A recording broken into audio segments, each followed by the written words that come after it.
नमस्कार, आप देख रहे हैं हमारा खास कार्यक्रम न्यूज पंच और मैं हूं आपके साथ कृतिका। जहां न्यूज पंच में खबरें सिर्फ खबर नहीं रह जाती बल्कि पावरफुल इंपैक्ट के साथ आप सभी के सामने रखी जाती है और न्यूज पंच में हर खबर की तह तक जाया जाता है। यहाँ प्रेजेंटेशन का मिलता है एक नया अंदाज, फिर वो खबर चाहे देश की हो या दुनिया की, राजनीति की हो या अर्थव्यवस्था की या फिर आम आदमी से जुड़ी हो और खबर से जुड़े हुए हर एक पहलू को पहुंचाने के साथ साथ ग्राउंड पर मौजूद अपने रिपोर्टर से भी जानते हैं खबर से जुड़ा हुआ एक एक अपडेट। तो चलिए शुरुआत करते हैं न्यूज पंच की प्रमुख खबरों के साथ और सबसे पहले नजर डालते हैं टॉप लाइन्स पर, जहां सबसे पहली और प्रमुख खबर है कांग्रेस से जुड़ी। जी हां, कांग्रेस बड़ी है या फिर राष्ट्रगीत, जो कि हम सभी जानते हैं कि राष्ट्रगीत को लेकर एक कानून अभी हाल ही में बना है जिसके बाद में अब राष्ट्रगीत को आपको राष्ट्रगान के बराबर ही सम्मान भी देना पड़ेगा और साथ ही राष्ट्रगीत जब भी गाया जाएगा तो उसके सारे छंद, जो सारे अंतरे हैं वो गाए जाएंगे। लेकिन कांग्रेस ने एक मीटिंग बुला करके इसको लेकर एक अलग फैसला लिया है। क्या यह फैसला लिया है कांग्रेस की तरफ से और कैसे बीजेपी इस पर हमलावर है, बताएंगे इस खबर के बारे में। लेकिन इसके साथ ही जो दूसरी प्रमुख खबर वो है कश्मीर से जुड़ी, जहां कश्मीर में सर्जियो गोर का एक बड़ा बयान सामने आया और इस बयान को लेकर पाकिस्तान कहीं ना कहीं भड़क गया है, बौखलाया हुआ है और इस बयान को आपत्तिजनक बताया है सीधे तौर पर पाकिस्तान की तरफ से सर्जियो गोर। इसके साथ ही इसमें भी विस्तार से बात करेंगे। लेकिन साथ ही जो तीसरी प्रमुख खबर वो है रांची से जुड़ी। रांची में नया रण और क्या एक बार फिर से हेमंत सोरेन घिरते हुए नजर आ रहे हैं। जी हां, जहां एक तरफ कुछ छात्र जो है वो खुशी मना रहे हैं कि जो परीक्षाएं हैं वो रद्द कर दी गई हैं, लेकिन वहीं दूसरी तरफ जो लोग नौकरी कर रहे थे उनकी नौकरी भी इसी के साथ छिनती हुई नजर आ रही है, जिसको लेकर अब वो भी परेशान है और हाईकोर्ट का रुख उनकी तरफ से किया गया है। क्या कुछ लेटेस्ट अपडेट है इसको लेकर वो भी आपको बताएंगे। तो चलिए शुरुआत पहली और प्रमुख खबर के साथ करते हैं।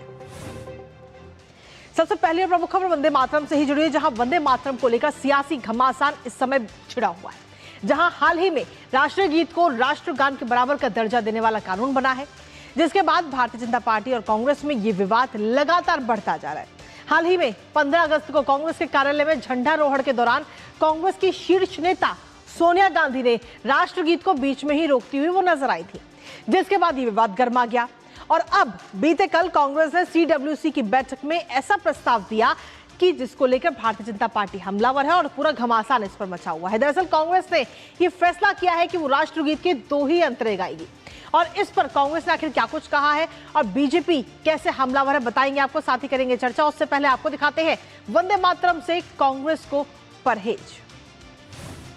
तो वंदे मातरम से कहीं ना कहीं कांग्रेस को इस समय परहेज साफ तौर पर नजर आ रहा है, क्योंकि कांग्रेस को वंदे मातरम से ऐतराज है। पूरा वंदे मातरम गाने को कांग्रेस राजी नहीं है और नए कानून को कांग्रेस नहीं मान रही। सीधे तौर पर सीडब्ल्यूसी की बैठक में ये फैसला दिया है, नए कानून को कांग्रेस नहीं मानेगी, ये बात कही गई। और जो शुरुआत के जो 2 अंतरे हैं, जो 2 पैरा हैं, उन्हीं को कांग्रेस गाएगी जो शुरुआत से वो गाती हुई आ रही है।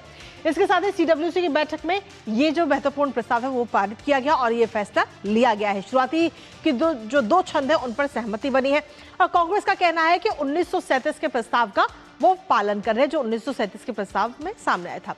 अब इसके बाद में वंदे मातरम का अपमान कहीं ना कहीं इस समय अब विरोध अपराध की श्रेणी में आ चुका है और सभी छंद गाना अनिवार्य कर दिया गया है, क्योंकि हाल ही में ये कानून बना है और गायन में अगर कोई भी व्यक्ति जानबूझकर अगर बाधा डालता है, अपमान करता है, तो उसके खिलाफ कार्रवाई होगी, जेल और जुर्माना दोनों लग सकते हैं अगर गायन में आप किसी भी प्रकार की जानबूझकर बाधा इसमें डालते हैं। इसके साथ ही 3 साल तक की सजा का भी प्रावधान किया गया है। जनगण मन के बराबर का दर्जा इस समय राष्ट्रगीत को हमारे मिल चुका है और कानून से राष्ट्रगीत की गरिमा की रक्षा करने का सीधे तौर पर मकसद है। हाल ही में ये कानून बना है और अब इसको लेकर भारतीय जनता पार्टी कहीं ना कहीं इस पर हमलावर होती नजर आ रही है, क्योंकि कांग्रेस ने हाल ही की जो मीटिंग हुई उसमें यह फैसला किया कि राष्ट्रगीत को पूरा नहीं गाएंगे वो लोग और वो सिर्फ इसके जो शुरुआत के 2 अंतरे हैं उन्हीं को गाएंगे, जबकि कानून ये कहता है कि राष्ट्रगीत जब भी गाया जाएगा तो उसे पूरा ही गाना पड़ेगा। अब ऐसे में कांग्रेस के जो भारतीय जनता पार्टी के अध्यक्ष नितिन नबीन, उन्होंने साफ तौर पर वो हमलावर होते हुए नजर आए। उन्होंने सीधे तौर पर कहा है कि कांग्रेस ने अपमान को प्रस्ताव की शक्ल दे दी है। कांग्रेस ने हजारों बलिदानियों का तिरस्कार किया है, ये बात नितिन नबीन कह रहे हैं। इसके साथ ही उन्होंने कहा कि कांग्रेस ने हर बार राष्ट्र के स्वाभिमान को गिरवी रखा है। कांग्रेस आज की नई मुस्लिम लीग है, ये बात नितिन नबीन की तरफ से कही गई है। और इसी पर ताजा अपडेट मिलते हैं हमारे साथ में हमारे सहयोगी शैलेंद्र इस वक्त जुड़ रहे हैं, सीधा उनका रुख करेंगे। और लेकिन उससे पहले आपको बताते हैं कि कैसे आखिर राष्ट्रगीत जो है वंदे मातरम बना है, क्या उसका पूरा सफर रहा है। दरअसल 1875 की जब हम बात करें तो उसमें बंग दर्शन में सबसे पहले वंदे मातरम को प्रकाशित किया गया था और उसके बाद में 1882 में उपन्यास आनंद मठ में भी वंदे मातरम को शामिल किया गया था। उसके बाद 1896 जब रविंद्रनाथ टैगोर ने पहली बार वंदे मातरम का गायन किया था। तो कैसे वंदे मातरम का सफर रहा है राष्ट्रगीत तक, वो हम आपको बता रहे हैं। साल 1905 जब राजनीतिक नारे के रूप में वंदे मातरम उभरता हुआ नजर आया और जब बंगाल का विभाजन हुआ तो उस वक्त भी वंदे मातरम एक बड़ी आवाज बनता हुआ नजर आया था। स्वतंत्रता संग्राम का भी वंदे मातरम प्रतीक बना है, जिसको लेकर के काफी स्वतंत्रता संग्राम में काफी बार इसका जिक्र किया गया और साथ ही 1906 में जब अंग्रेजों ने वंदे मातरम पर ही प्रतिबंध लगा दिया था और कोई भी इसको नहीं गा सकता था। और इस राष्ट्रगीत को लेकर के वंदे मातरम को लेकर भारतीय जनता पार्टी और कांग्रेस भी आमने सामने कहीं ना कहीं नजर आ रही है। हालांकि मुस्लिम लीग की तरफ से ये बात कही गई 1937 में कि वंदे मातरम जो है वो मूर्ति पूजा से जुड़ा हुआ है और इसलिए मुस्लिम लीग जो है वो विरोध कर रही है। आखिर इसको लेकर के जयराम रमेश की तरफ से क्या कुछ कहा गया और कैसे सुधांशु त्रिवेदी ने इस पर पलटवार किया है, आपको सुनाते हैं। बिल्कुल स्पष्ट रहा है पहले दिन से। 1937 जो अक्टूबर 28 का रेजोल्यूशन है, 24 जनवरी 1950 संविधान सभा के आखिरी बैठक में संविधान सभा के तत्कालीन अध्यक्ष जो हमारे राष्ट्रपति बने डॉक्टर राजेंद्र प्रसाद ने उसी को दोहराया कि नेशनल एंथम जन गण मन होगा और नेशनल सॉन्ग वंदे मातरम होगा। कांग्रेस पार्टी ने साबित कर दिया कि उनके लिए पार्टी देश से ऊपर है, इसलिए देश के संविधान के द्वारा प्रदत्त शक्ति के साथ संसद से पारित कानून से बड़ा है उनका कार्य समिति का प्रस्ताव, और वो भी कब, गुलामी के कालखंड की कार्य समिति। इस अटकलों पर विराम लगा दिया है कांग्रेस ने कि वो अब आज की नई मुस्लिम लीग हो गई है, क्योंकि जो जिद मुस्लिम लीग की थी 1937 में वंदे मातरम को लेकर, वही जिद आज संसद से पारित कानून के बाद कांग्रेस पार्टी की है वंदे मातरम को लेकर। और इसी पर ताजा अपडेट लेते हैं। हमारे साथ में हमारे सहयोगी शैलेंद्र मिश्र इस वक्त जुड़ गए हैं। शैलेंद्र, सीधे तौर पर कांग्रेस पार्टी लगातार विरोध तो करती रही है, लेकिन ये विरोध भारतीय जनता पार्टी का, प्रधानमंत्री नरेंद्र मोदी का, यहां तक कि देश का भी विरोध किया गया और अब राष्ट्रगीत को लेकर जो कानून बन चुका है उसका भी विरोध करने पर आतुर है कांग्रेस पार्टी। ये देखिए, तीन बहुत महत्वपूर्ण मुद्दे अब इस सवाल से उठते हैं कि सीडब्ल्यूसी में प्रस्ताव पारित करके सिर्फ 2 छंद गाए जाने की जो जिद है कांग्रेस पार्टी की, वो कितनी गैर तार्किक और कितनी गैर कानूनी है। देखिए, 1937 में आपने प्रस्ताव पारित किया था मुस्लिम लीग से, जब आपका समझौता हुआ था, मुस्लिम लीग के दबाव में आपने ये काम किया था। मुस्लिम लीग और जिन्ना पाकिस्तान बना, वहां पर चले गए, उसके बावजूद आप इस पर कायम रहे। और फिर जब अब संसद से प्रस्ताव पारित हुआ, उस वक्त हंगामा विपक्ष कर रहा था और कांग्रेस ने बायकॉट किया था। सवाल यह है कि संसद से पारित कानून के आप एक तरह से खिलाफ जाकर सीडब्ल्यूसी में प्रस्ताव पारित करते हैं, तो आपकी पार्टी के अंदर का प्रस्ताव क्या संसद से बड़ा हो सकता है? तो आप कानून का उल्लंघन कर रहे हैं और आप अपनी उस सोच को दर्शा रहे हैं कि मुस्लिम लीग उस वक्त की तो कांग्रेस से जो समझौता हुआ था वो तो पाकिस्तान चली गई, जिन्ना तो पाकिस्तान चले गए थे बंटवारे के बाद, लेकिन वो सोच कांग्रेस के अंदर अब भी है। और इससे भी आप अगर आगे जाएं तो जब साहबानो प्रकरण हुआ था और सुप्रीम कोर्ट ने फैसला किया था, तब उसी सुप्रीम कोर्ट के फैसले को ना मानते हुए उस वक्त चूंकि बहुमत था कांग्रेस पार्टी का, राजीव गांधी की सरकार थी, तो आप संसद से एक कानून बना दिए थे। तो आपके हिसाब से मुस्लिम तुष्टीकरण की नीति के हिसाब से अगर सुप्रीम कोर्ट फैसला कोई नहीं सुनाता है तो फिर आप संसद से कानून पलट देते हैं, चूंकि आपका बहुमत था उस जमाने में। और अब जब संसद से कोई कानून पारित होता है तब आप अपनी मुस्लिम तुष्टीकरण की सोच दिखाते हुए कहते हैं कि आप तो 2 ही छंद गाएंगे, जैसा कि 15 अगस्त को सोनिया गांधी ने जब पूरा वंदे मातरम जब गायन हो रहा था कांग्रेस दफ्तर में, वो जो तस्वीरें आई उसमें वो रोकने का प्रयास करते हुए दिख रही। कांग्रेस ने बार बार सफाई दी, कई तरह के उसमें बयान आए, लेकिन अब तो खुद प्रस्ताव ने बता दिया है कि कांग्रेस को ऐतराज है संपूर्ण वंदे मातरम से। और कांग्रेस की जो केरल की सरकार है उसमें तो स्पष्ट तौर पर उस वक्त भी गायन नहीं किया गया था 15 तारीख को, 15 अगस्त को। तो अब कांग्रेस पार्टी को यह जवाब देना होगा कि उनके लिए राष्ट्रहित या देश के जो पारित बिल हैं उनसे जुड़े जो कानून हैं उनकी पालना ज्यादा जरूरी है, या फिर मुस्लिम तुष्टीकरण की सोच ज्यादा जरूरी है। तो ये कांग्रेस को तो जवाब देना होगा। पर लेकिन अगर हम देखें तो ये तो कानून बन चुका है, तो क्या पार्टी, कोई भी पार्टी हो, चाहे वो कांग्रेस हो चाहे वो बीजेपी हो, वो कानून से और देश से बड़ी कब से होने लगी? देखिए, इसमें कोई बहस की बात नहीं है कि संसद के अंदर बहस हो सकती है, संसद के अंदर आप विरोध कर सकते हैं, संसद के अंदर आप चर्चा में भाग ले सकते हैं, किसी कानून के प्रावधानों पर आप अपनी आपत्ति जता सकते हैं जी। लेकिन यहाँ दो बातें हैं। पहली बात तो है कि अब वंदे मातरम का संपूर्ण वंदे मातरम का गायन होगा, ये एक कानून बन गया है और अगर आप जानबूझ के अनादर करते हैं तो सजा का प्रावधान है।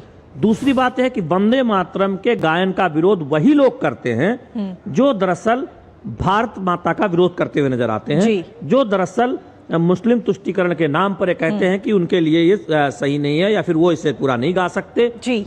तो फिर इसका मतलब कांग्रेस पार्टी ये कहे कि वो एक तरह से हिंदुस्तान की जो अवधारणा है, भारत की जो अवधारणा है, उसकी बजाय वो मुस्लिम तुष्टीकरण और मुस्लिम लीग की मानसिकता के साथ ज्यादा खड़ी होती है। तो कांग्रेस अगर ये बात सीधे आकर सामने कह दे तो एक तरह से बाकी दल ये मान लेंगे, बीजेपी मान लेंगे कि आपने तो स्पष्ट कह दिया। लेकिन अब तो ये मामला ये भी है कि क्या आप कानून को नहीं मानेंगे, संसद से पारित हुए कानून को, ये भी सवाल है।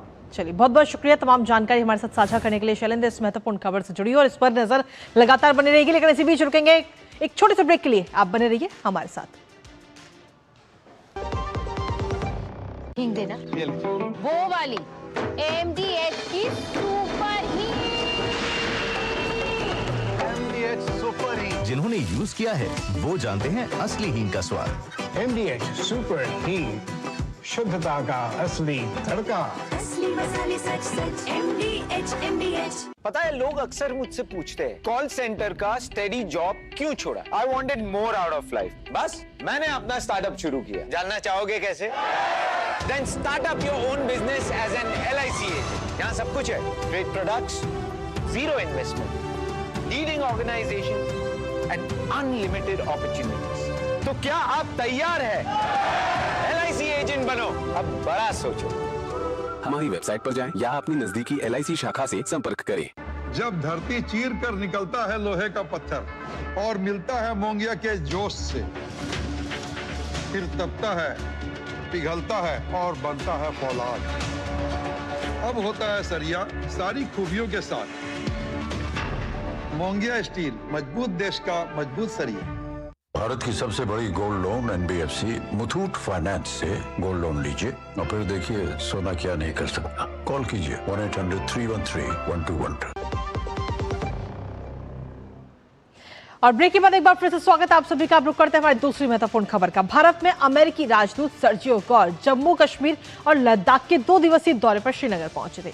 वहां पर उन्होंने खूबसूरत वादियों का आनंद लिया और डल लेक में शिकारा की राइड भी की। अब इस दौरान सर्जियो गौर ने एक ऐसी बात कह दी जिसके बाद पड़ोसी मुल्क पाकिस्तान भड़क गया है। दरअसल अमेरिकी राजदूत सर्जियो गौर ने पाकिस्तान को बड़ा झटका देते हुए जम्मू कश्मीर को भारत का महत्वपूर्ण हिस्सा बता दिया। सर्जियो गौर ने कि इस बयान को लेकर पाकिस्तान तिलमिला गया और इस्लामाबाद में अमेरिका के जो कार्यवाहक राजदूत हैं उनको तलब कर लिया गया और सर्जियो गौर के बयान का विरोध किया। अब इस बयान के क्या मायने हैं और वो आपको बताएंगे, लेकिन उससे पहले आपको दिखाते हैं श्रीनगर में सर्जियो गौर का बड़ा बयान। तो श्रीनगर में सर्जियो गौर ये बड़ा बयान देते हुए नजर आए और इस बड़े बयान में उन्होंने कहा कि जम्मू कश्मीर भारत का अहम हिस्सा है, जिसको लेकर पड़ोसी मुल्क को कहीं ना कहीं कह सकते हैं कि मिर्ची लग गई है। भारत ने यूएस राजदूत हैं सर्जियो गौर और वैश्विक कूटनीति का बड़ा संदेश कहीं ना कहीं उन्होंने अपने इस बयान के जरिए दिया है। इसके साथ ही पाकिस्तान के प्रोपेगेंडा को भी एक तरह से झटके के तौर पर अभी से देखा जा रहा है, क्योंकि भारत की तरफ से लगातार इस बात को अंतर्राष्ट्रीय स्तर पर जितने भी मंच है उसमें भी ये बात कही गई है। अब अपने कश्मीर दौरे पर भारत में अमेरिकी राजदूत सर्जियो गौर ने आखिर क्या कुछ कहा है, एक बार वो आपको सुनाते हैं। This is an important part of India, and so I'm here visiting for the first time. It's incredibly beautiful place, and so I'm thrilled to be here, thrilled to see this place. It's been a very good meeting, and we have some follow-ups that we hope to take back to Washington, back to Kabul. But a very cordial, and we look forward to building this relationship forward. तो गौर के इस बयान पर कहीं ना कहीं पाकिस्तान इस समय तिलमिला गया है और यूएस रुख से पाकिस्तान में भी काफी ज्यादा खलबली मच गई है और खासतौर पर सर्जियो गौर के बयान पर उन्होंने आपत्ति दर्ज कराई है। यूएस के रुख से पाकिस्तान में ये खलबली मची है और इसके साथ ही पाकिस्तान में यूएस राजनयिक को तलब किया गया है, जहां यूएन चार्टर और अंतर्राष्ट्रीय कानून का हवाला पाकिस्तान की तरफ से दिया गया है और इसके साथ ही इस बयान को इर्रिस्पॉन्सिबल पाकिस्तान की तरफ से बताया गया। हालांकि भारत की अगर हम बात करें तो भारत लगातार जम्मू कश्मीर को अपना अभिन्न अंग बताता रहा है, हर अंतर्राष्ट्रीय मंच पर यह बात कही गई है। अब आपको कुछ और तस्वीरें दिखाते हैं। ये तस्वीरें हैं 19 अगस्त की, जब भारत में अमेरिकी राजदूत सर्जियो गौर जम्मू कश्मीर के दौरे पर पहुंचे और धरती पर जन्नत का दीदार करते हुए नजर आए। सर्जियो ने श्रीनगर की प्रसिद्ध जो डल लेक है वहां पर शिकारा राइड ली है, उसकी तस्वीर हम आपको दिखा रहे हैं, और डल लेक की सैर और साथ ही वहां से कश्मीर की खूबसूरत वादियों को निहारते हुए गौर ने घाटी के करीब से महसूस किया, वहां की जो खूबसूरती है उसको वो महसूस करते हुए नजर आए हैं। अब इस बयान की अगर हम बात करें, जो बयान उन्होंने दिया उस बयान के अलग अलग कई सारे मायने भी निकाले जा रहे हैं, लेकिन वहीं दूसरी तरफ पाकिस्तान इस समय तिल मिलाया हुआ है इस बयान को लेकर, जिसको लेकर उन्होंने वहां पर इस समय यूएस के जो राजनयिक है उनको तलब भी किया है। अब इस बयान के अगर मायने की अगर हम बात करें तो वो है पाकिस्तान और साथ ही अलगाववादियों को सीधे तौर पर यह करारा संदेश इस समय दे दिया गया है। भारत के लिए बड़ा कूटनीतिक समर्थन के तौर पर इसे देखा जा रहा है और साथ ही भारत के पक्ष पर अब अमेरिकी मोहर लग चुकी है कि अमेरिका जो है भारत के पक्ष में है जम्मू कश्मीर के मुद्दे पर। और जम्मू कश्मीर की स्थिति पर यूएस की स्पष्ट स्वीकृति की अगर हम बात करें तो वो भी साफ तौर पर नजर आती है और किसी भी विवादित क्षेत्र का जिक्र नहीं है।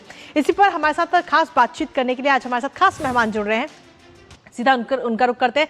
हमारे साथ में प्रभु दयाल जी जुड़ रहे हैं जो कि पूर्व वरिष्ठ राजनयिक हैं। प्रभु दयाल जी, बहुत बहुत स्वागत है आपका हमारे खास कार्यक्रम में।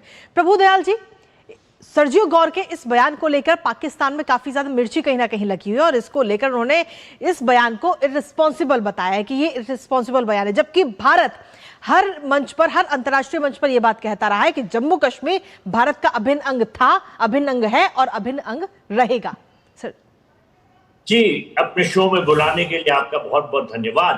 देखिए, जैसा आपने कहा, पाकिस्तान तिलमिला गया है सर्जियो गौर के बयान को सुनकर, लेकिन पाकिस्तान जो भी कहे, असलियत तो यह है कि जम्मू एंड कश्मीर भारत का अभिन्न अंग है और पाकिस्तान ने उस जिस हिस्से पर कब्जा किया हुआ है वो जबरदस्ती किया है। बिल्कुल। लेकिन जब भारत का पार्टीशन हुआ था तो जम्मू एंड कश्मीर के जो महाराजा थे, महाराजा हरि सिंह, उन्होंने एक्सेशन डॉक्यूमेंट साइन किया था कि वो भारत के साथ जुड़ते हैं।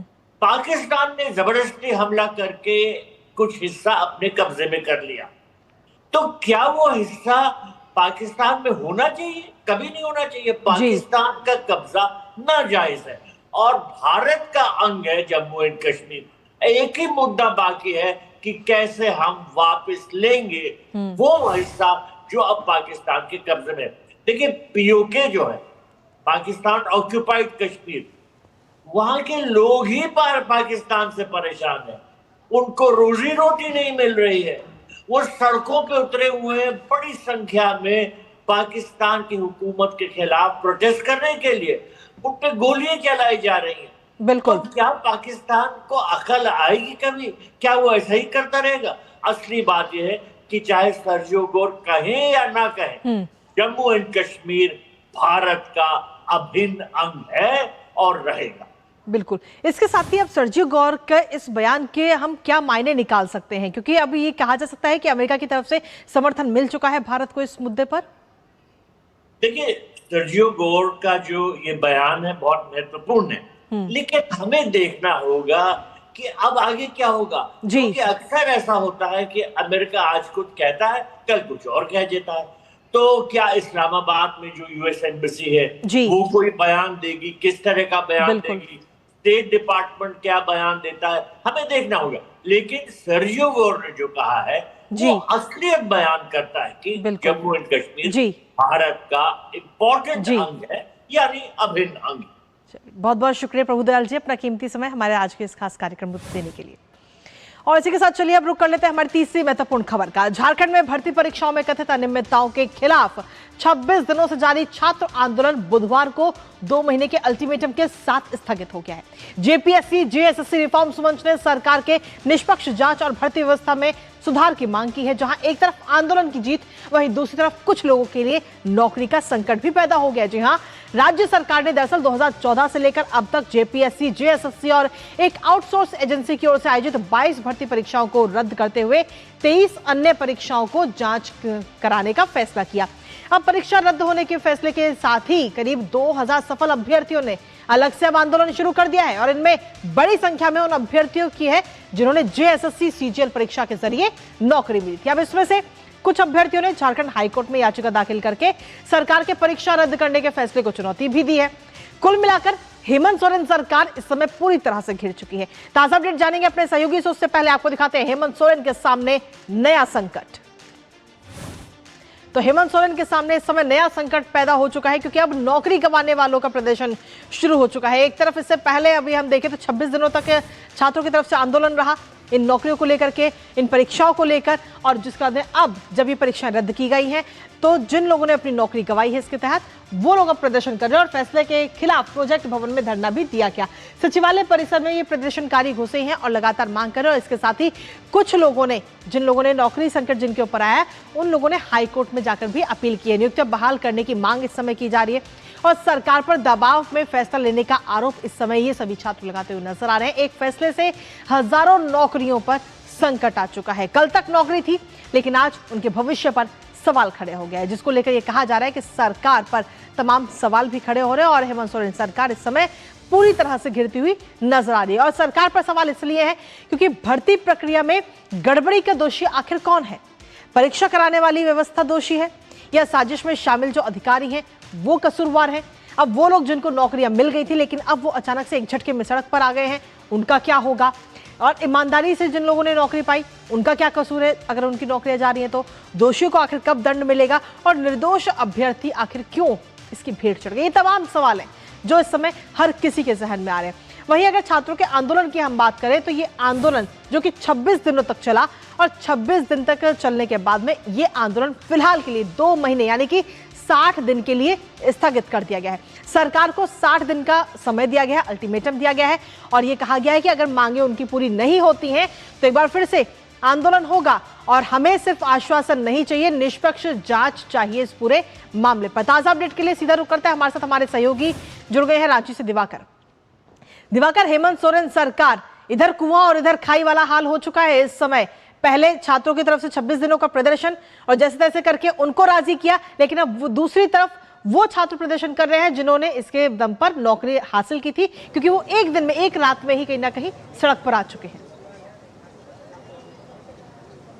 देखिए, निश्चित तौर पर कृतिका, तस्वीर पूरी तरीके से बदल गई है और मुख्यमंत्री हेमंत सोरेन घिरते हुए नजर आ रहे हैं। जहां 26 दिनों बाद कल आंदोलन खत्म हुआ, जो देवेंद्र महतो गुट और जो जेपीएससी जेएसएससी रिफॉर्म मंच था उनका आंदोलन खत्म हो गया। लेकिन अब जो सफल अभ्यर्थी थे, जो नौकरी कर रहे थे, 8 महीने से जेसीएल सीजीएल के जो अभ्यर्थी थे वो नौकरी कर रहे थे, उसके अलावा जो 11वीं से 13वीं जेपीएससी के जो सफल परीक्षार्थी थे वो भी नौकरी कर रहे। तो ये तमाम लोग अब सड़कों पर आ गए और आप देखिए कि प्रोजेक्ट भवन, हमारे पीछे ये झारखंड सचिवालय की तस्वीरें हैं जहां भारी संख्या में कह सकते हैं कि पुलिस वालों की तैनाती कर दी गई है। और जो कल यहां पर धरने पर गेट पे कल बैठ गए थे ये सफल अभ्यर्थी, उनको आज गेट पर बैठने नहीं दिया गया और पुलिस वालों की इसी तरीके से तैनाती की गई है। और जितने सफल अभ्यर्थी हैं वो ये देखिए पीछे अभी खड़े हैं और अब से थोड़ी देर बाद यहाँ जो धुरवा की तरफ आने का जो इलाका है उसमें गोल चक्कर एक बहुत प्रसिद्ध इलाका है। अब गोल चक्कर पर जाकर ये लोग धरने पर बैठेंगे। कल रात बारिश भी हो रही थी, इसके बावजूद यहाँ पर इनको टेंट लगाने की इजाजत नहीं दी गई थी।